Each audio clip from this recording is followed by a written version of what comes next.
Berita menarik hari ini di asoka.com, Kamis 30 Desember.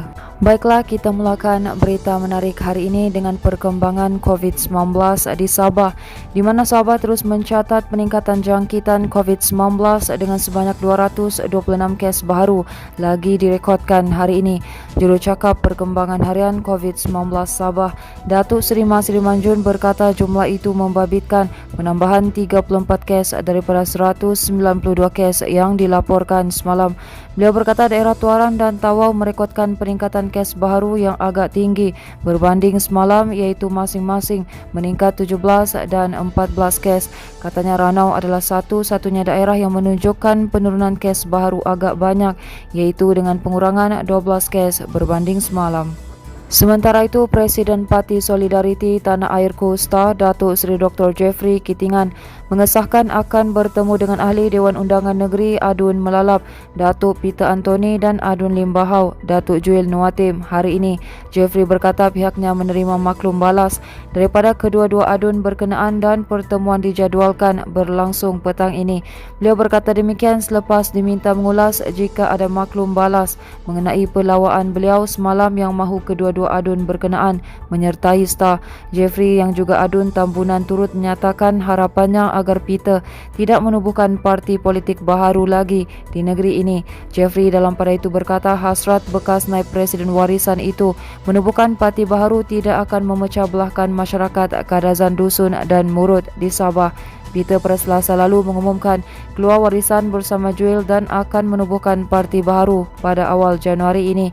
Sementara itu, mengulas berkaitan persediaan pilihan raya umum ke-15, Jeffrey yang juga ahli Parlimen Keningau berharap ada strategi daripada semua parti gabungan untuk memastikan kemenangan bersama. Manakala pengusaha tanaman kopi di daerah Ranau disaran supaya memperkasakan aktiviti dalam usaha mengekalkan industri kopi tempatan selain mengembangkannya ke pasaran dunia. Menteri Kerajaan Tempatan dan Perumahan Sabah, Datuk Seri Masri Manjun berkata kawasan berbukit dan tanah tinggi sememangnya sesuai untuk tanaman kopi yang kini semakin mendapat perhatian ramai. Beliau yang juga ahli Dewan Undangan Negeri Karanan terus menyeru penduduk kampung yang terlibat dalam penanaman kopi supaya sentiasa mengekalkan pengeluaran komoditi berkenaan.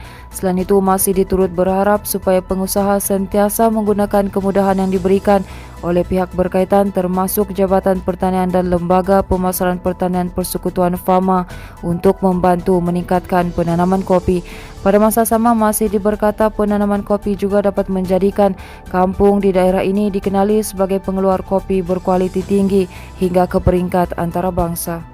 Berita seterusnya, ibu kepada bayi yang maut dalam kemalangan di kilometer 40 Jalan Kimanis Keningau malam tadi disahkan meninggal dunia sebaik mendapatkan rawatan di Hospital Papar.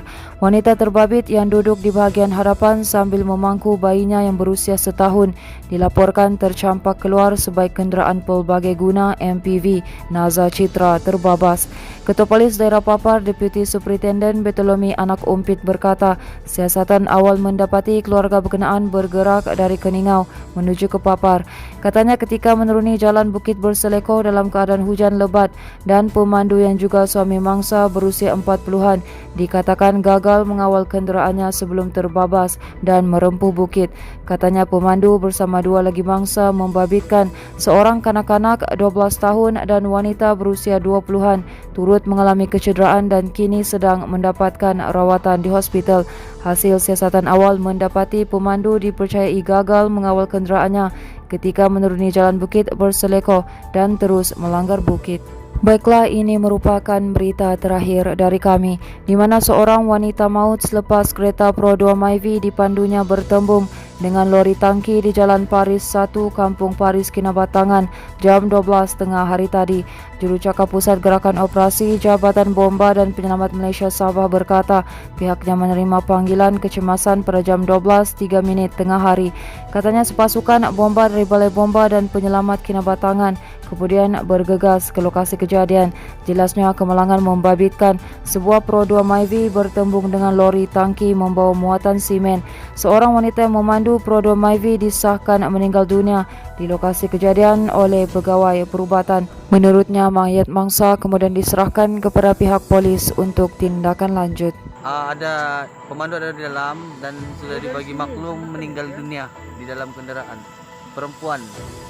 Baiklah, itu sahaja yang dapat kami kongsikan setakat ini. Teruskan bersama kami untuk mendapatkan berita komprehensif hanya di tiasoka.com.